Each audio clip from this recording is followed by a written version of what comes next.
the lie in her eyes, how I exposed my girlfriend's double life, the glimpse of a stranger. Sometimes the truth doesn't shout, the narrator begins, voice low, steady. Sometimes it just looks back at you through someone else's reflection. That night, Ethan sat at the red light, windshield fogged with late evening drizzle. He wasn't supposed to be there. He'd finished work early and thought he'd surprise Lena. Maybe pick her up from the yoga studio she said she loved so much lately. The light turned green. He lifted his eyes and there she was, across the street under the yellow glow of a coffee shop sign. Lena stood with a man he didn't know. She leaned forward, laughing, hand brushing the stranger's sleeve. Nothing scandalous, nothing obvious, but intimate enough to twist something deep in Ethan's gut. He blinked. Maybe it was coincidence. Maybe she was just being friendly. He almost wanted to believe that until he saw her eyes. They weren't soft like they used to be around him. They were alive, bright, playful, wide open like he hadn't seen them in months. And that's when Ethan realized love doesn't die quietly. It shifts its gaze. The distance begins the next day. She texted him, "Morning yoga was great last night." Exhausted though, he stared at the message. No mention of the man, no mention of coffee, just yoga. That was sign number one, the edited truth. Lies rarely start as full stories, they begin as omissions. Lena had changed lately. Her schedule was a mystery, her phone a fortress. Ethan used to tease her about scrolling TikTok before bed. Now she scrolled with the screen tilted away. Dinner conversations turned into monologues about how busy she was. When he asked what was wrong, she said, "You're imagining things. Don't be insecure." And that, the voiceover explains, is how gaslighting enters the room. Not through screaming, but through soft dismissal. Remembering love, Ethan still remembered the early days. How she used to call him at midnight just to talk about constellations. How she'd hum when she cooked. How she'd whisper, "You make me feel safe." Now she barely looked up from her phone. He told himself it was stress, that she'd come back to him if he just gave her space. But deep down, a quiet truth started forming. Something sacred was being shared elsewhere. First cracked weeks later, she asked if he could drop her at a girl's dinner. He smiled, said sure, and drove her downtown. The restaurant's name, Velas, printed on the canopy like an afterthought. She kissed his cheek, quick and distracted, then disappeared inside. He watched her walk through the door, pull out her phone, and text someone before heading toward the back. He should have left, but he didn't. Instead, he parked a few spaces down, engine off, just thinking at 9 p.m. His phone buzzed, a text from Lena, still chatting with the girls. "Don't wait up," he smiled sadly, because from where he sat, he could see her through the window, alone now, waiting. And then the man from the coffee shop appeared again. They hugged. Not long, not lustful, but long enough. That's when Ethan's hope cracked like glass. Staying rational, most people would storm inside, demand answers, start a scene.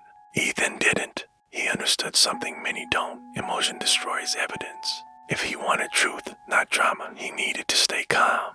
He went home, didn't text her, didn't call. Just watched the clock until 11:30 p.m. when she finally messaged. "Such a fun night."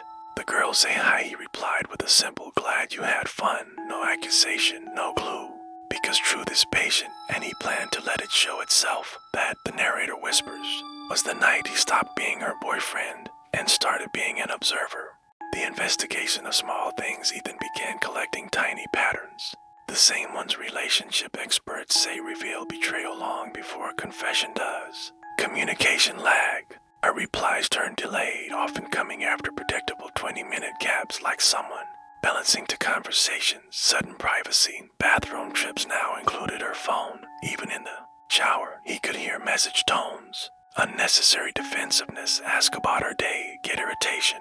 Ask about her friends, get silence. Each clue by itself was nothing. Together, they painted a picture he couldn't ignore. A confidant appears, Ethan confided in his co-worker Nora, a quietly observant woman who'd seen her share of heartbreak. He told her everything from the reflection in the window to the dinner at Velas. Nora listened and said something simple. "If you think she's lying, don't chase the lie.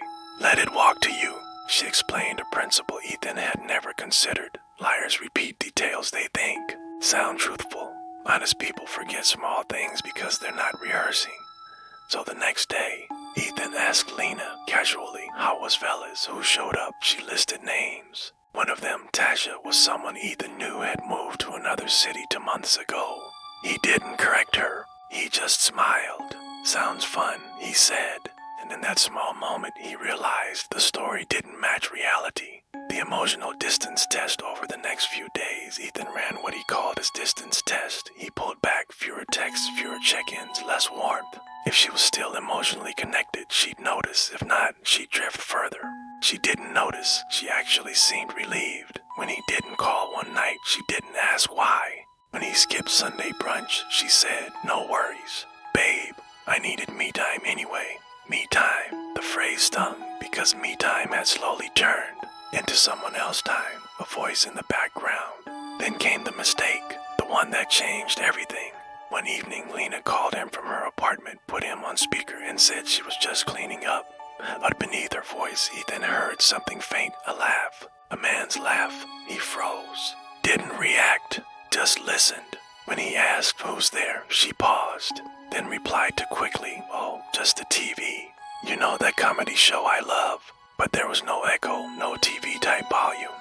Just silence followed by a hurried goodbye. Ethan ended the call and knew. He didn't have proof yet, but he had truth in tone, that shaky, over-explained kind of lie people tell when they're cornered by their own conscience. Preparing for the reveal, he started writing everything down: times, dates, words, details. Not to confront her yet, but to stay sane. When emotion runs high, logic leaks away, and he needed logic to win. Nora helped him design a calm approach. She said, when the truth finally shows up, meet it with silence. People expect shouting. Silence scares them more. Ethan nodded. He knew the time was close, because when someone builds a double life, they eventually get comfortable, and comfort breeds mistakes. Perfect setup. Friday night. Lena said she was spending the evening at her sister's place. Ethan smiled and wished her fun. He already knew her sister was on vacation. She'd posted beach photos that morning. So he waited, not outside her apartment, not following her, just waiting online. At 9:12 p.m., Lena's Instagram story went up. A glass of wine, caption girls' night vibes, no faces shown, just wine and dim lights. Ethan clicked the background reflection of the glass, zoomed in. It showed a man's silhouette on the sofa behind her. Proof, subtle, undeniable. He screenshotted it, heart racing but mind steady. He didn't need confrontation that night. The narrator says quietly he needed composure, because the truth once seen doesn't unsee itself. Ethan closed his phone, turned off the light, and finally slept, not peacefully but certain. Tomorrow he'd end it, not with anger, but with evidence, calm, and the quiet dignity cheaters never expect. The unraveling. Ethan woke the next morning with a strange clarity. Sleep had been restless, filled with half-dreams where Lena's smile shifted towards someone else. The reflection in that wine glass the night before wasn't imagination. It was truth, subtle but undeniable. He brewed coffee and sat by the window, tracing the steam of his mug like a silent meditation. Today, he wouldn't act on impulse. Today, he would observe and confirm. When a lie walks freely, it leaves traces. The narrator intones, voice calm, reflective. Careful observer doesn't need to chase it. They let it stumble into view. Patterns confirmed. Ethan began noting subtle changes over the week. The way she moved her phone when he entered the room. The way her laughter sometimes carried a different timbre, like a melody borrowed from someone else. Even the casual references to her friends, the ones who never existed outside her words. He didn't confront her yet. He simply collected. Pattern recognition is not paranoia. It is clarity. On Wednesday, he sent a text. "Hey, want to grab dinner tonight?" She replied instantly. "I've got work late." Maybe tomorrow. Later that evening, Ethan checked her social media. She deposted a story of her girls' night again. Same dim lighting, same caption style.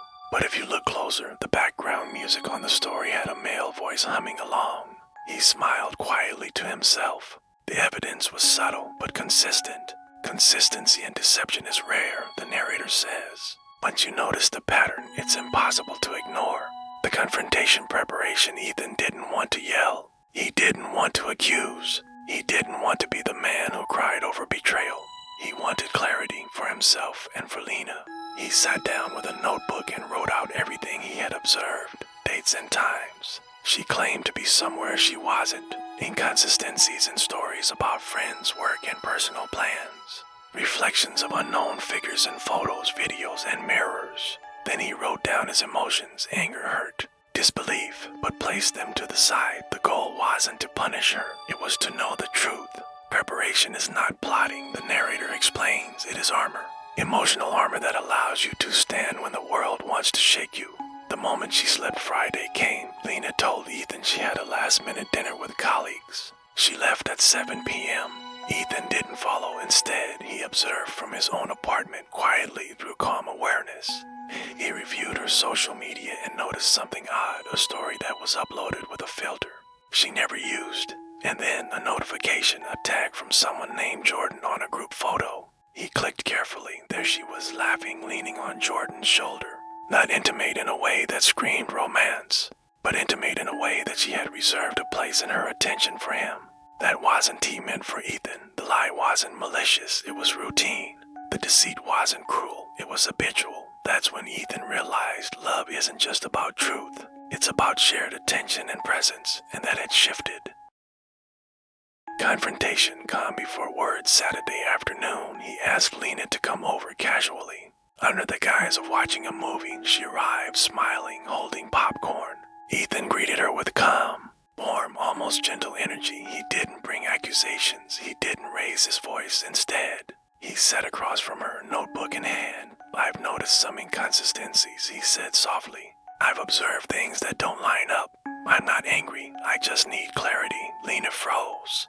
Her hand gripped the popcorn bag, knuckles whitening. She had expected confrontation, shouting, accusations, maybe guilt trips. She hadn't expected composure. Truth in silence. Ethan went through the patterns. Calmly, dates, events, social media evidence, small details she had forgotten she left behind. He didn't yell, didn't cry, didn't make her feel trapped. He presented facts softly with pauses, letting the truth sink in naturally. The room was silent. Not tense, not dramatic, quiet, almost reverent. Lena tried to explain some things away. Excuses formed, half-truths came out, but they weren't convincing. Ethan listened. He made mental notes. No need for rebuttal. The facts spoke for themselves. Sometimes silence is louder than anger, the narrator intones. Sometimes patience unveils what impulsive confrontation can't. Emotional fallout. When the discussion ended, Lena sat quietly. Ethan poured 2 cups of tea, set one in front of her, and said, I wanted to believe. I wanted us to be real, but I can't ignore patterns that point to another story. She looked down, tears forming silently. Not because she was caught, but because she realized she had been observed with dignity, not rage. Ethan didn't gloat. He didn't demand apology. He simply said, I love honesty. Love without honesty isn't love. It's performance. And then he walked her to the door. No shouting, no threats, just closure. The lesson learned. Ethan spent the rest of the evening alone. Not sad, not bitter, but contemplative. He realized discovering infidelity isn't about evidence for revenge. It's about evidence for yourself, clarity, dignity, and the ability to move forward without being deceived. Key lessons for viewers: observe patterns, not moments. A single lie is often unnoticed, but repeated inconsistencies tell a story. Stay calm and collected. Confrontation fueled by anger clouds perception. Document without obsession. Notes, timestamps, and observations create clarity, not paranoia. Value dignity over revenge. Walking away calmly is more powerful than any dramatic exposure. Sometimes, the narrator whispers, the biggest heartbreak isn't betrayal itself. It's realizing someone you loved has been living a double life, and the only way to survive it is with clarity, not chaos. The aftermath and moving on. Ethan closed the door behind Lena and leaned against it for a moment. The apartment was quiet, almost too quiet. He felt a weight lift, and yet a subtle ache lingered, the ache of lost trust. The hardest part isn't knowing the truth. The narrator begins, voice soft but steady. It's living with it, without letting it define you. He walked to the living room, sat on the couch, and replayed the previous day in his mind. Every detail, every observation, every word he said and didn't say. The clarity that came from calm confrontation was powerful. It wasn't a moment of victory. It was a moment of understanding, processing the truth. Ethan spent the weekend reflecting. He allowed himself to feel hurt, betrayed, and disappointed, emotions he had set aside during the investigation. But he didn't let them take over. He journaled every thought, every feeling, every question that had haunted him in silence all went onto paper. Processing is not wallowing. The narrator explains it's the bridge between knowing the truth and regaining your peace. He reviewed the evidence one last time. Photos, timestamps, inconsistencies, all carefully recorded. He realized something crucial. The story was no longer about Lena. It was about him, his self-respect, and his ability to move forward. The unexpected support. Ethan reached out to close friends and a trusted mentor. He didn't brag. He didn't vent. He simply shared the facts calmly, objectively. The reactions were supportive, grounded. You did this with patience and dignity. That says more about you than her choices. It's painful, yes, but now you have clarity. Your calm will define the rest of your life. Not her deception. Support mattered, not as validation, but as perspective, reminding him that truth alone was sufficient. Healing and self-reflection. The following days were filled with reflection and self-care. Ethan returned to his routines, morning runs, quiet coffee shops, and books he had neglected. He realized a powerful lesson. Love without honesty is not love. And when someone cannot be honest, letting go is the only act of self-respect left. He thought about Lena, not with hatred, not with longing, but with acceptance. He had chosen a double life. He had chosen clarity and dignity. The difference defined the path forward. Lessons for the audience, for those watching. Ethan's journey highlights key truths about discovering infidelity and maintaining dignity. Observation over accusation, small patterns. Reveal more than a single explosive confrontation. Documentation matters. Notes, timestamps, and reflections allow clarity without obsession. Calm confrontation, present facts, not anger. Let truth speak for itself. Closure comes first. Emotional processing, reflection, and self-care are essential before moving on. Moving forward with dignity, walking away calmly is most powerful response to betrayal. Pain is temporary, the narrator whispers, but clarity, dignity, and self-respect last forever. A new beginning. Ethan slowly rebuilt his life, not in haste, but with intention.